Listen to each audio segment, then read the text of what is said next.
જેતપુર શહેરમાં Dhoraji road railway ફાટક પાસે વર્ષોથી એક ઓવરબ્રિજની માગણી હતી। અનેક પરિસ્થિતિ અનેક મુશ્કેલીઓ વચ્ચે રાજ્ય સરકારે આ બ્રિજ મંજૂર કરેલો હતો। કાયમી માટેનો ટ્રાફિકવાળો રસ્તો રેલવે ફાટક હંમેશા બંધ થતું હોય, સિટીની અંદર ટ્રાફિક થતો હોય અને આ બ્રિજ બનાવવો એક જરૂરિયાતવાળો હતો અને રાજ્ય સરકારે 54 કરોડથી વધારે રકમ મંજૂર કરી અને આ બ્રિજનું કામ ચાલુ કરેલું હતું। આજે દિવાળીના શુભ દિવસે આ બ્રિજનું આજે લોકાર્પણ કરવામાં આવ્યું છે। જાહેર જનતા માટે, શહેરી વિસ્તાર માટે આ બ્રિજને આજથી ખુલ્લો મૂકવામાં આવ્યો છે કે હું માનું છું કે શહેરી વિસ્તાર જેમ જેમ ડેવલપિંગ થતો જાય એમ ટ્રાફિકની સમસ્યાઓ પણ દિવસે દિવસે વધતી જતી હોય છે।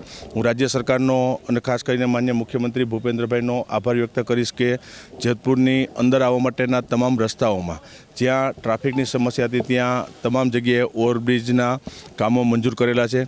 જ્યાં જેતપુરથી સામાખાટા વિસ્તારની અંદર જે બેઠી ધાબી હતી ભાદર નદી ઉપર, એ બ્રિજ ઘણા વર્ષો પહેલાં એ કામ પૂર્ણ કરી દેવામાં આવ્યું છે।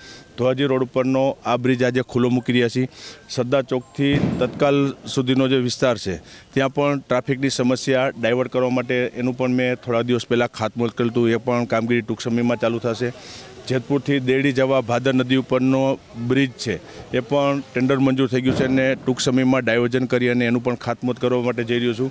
સાથે સાથે જેતપુરમાં રેલવેનો જૂનો બ્રિજ કે જે વર્ષો સુધીનો બ્રિજ હતો એ બ્રિજ પણ રાજ્ય સરકારે 40 કરોડ રૂપિયા મંજૂર કર્યા છે। એનું કામ પણ ટૂંક સમયમાં શરૂ કરશું। એટલે ઓવરઓલ જેતપુર શહેર ઇન્ડસ્ટ્રીઝ વિસ્તાર અને ટ્રાફિકને ધ્યાનમાં લઈ અને લગભગ માનું છું કે 5 બ્રિજ એક સિટીમાં બધી બાજુથી આવવા માટેના એ સરકારે મંજૂર કર્યા છે। આજે ધોરાજી રોડ ઉપરનો બ્રિજ આજે દિવાળીના શુભ દિવસે આજે એનું લોકાર્પણ કરી અને લોકો માટે આજે ખુલ્લો મૂકી રહ્યા છે। એ તો સ્વાભાવિક રીતે ફાટક હોય એટલે રેલવે નીકળતી હોય એટલે ફાટક વારે વારે બંધ થતું હોય, ફાટક બંધ થતું હોય એટલે ટ્રાફિક પણ થતો હોય અને આગળ જેતલસર જંકશન, નવાગઢ 2 જંકશન આવતા હોય એટલે ટ્રેનો વારે વારે નીકળતી હોય એટલે ટ્રાફિકની સમસ્યા થતી। એટલે આ રેલવે ઓવરબ્રિજ ખુલ્લો મૂકવાથી આજે ટ્રાફિકની સમસ્યાનું નિરાકરણ થશે। ગીડા આરબી જેતપુર ડેપો મેનેજર।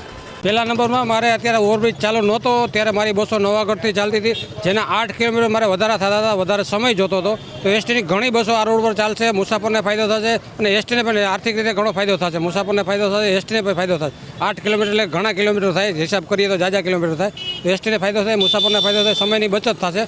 ખૂબ સારી વાત છે આ ફૂલ ઓવરબ્રિજ ચાલુ થશે ત્યારે।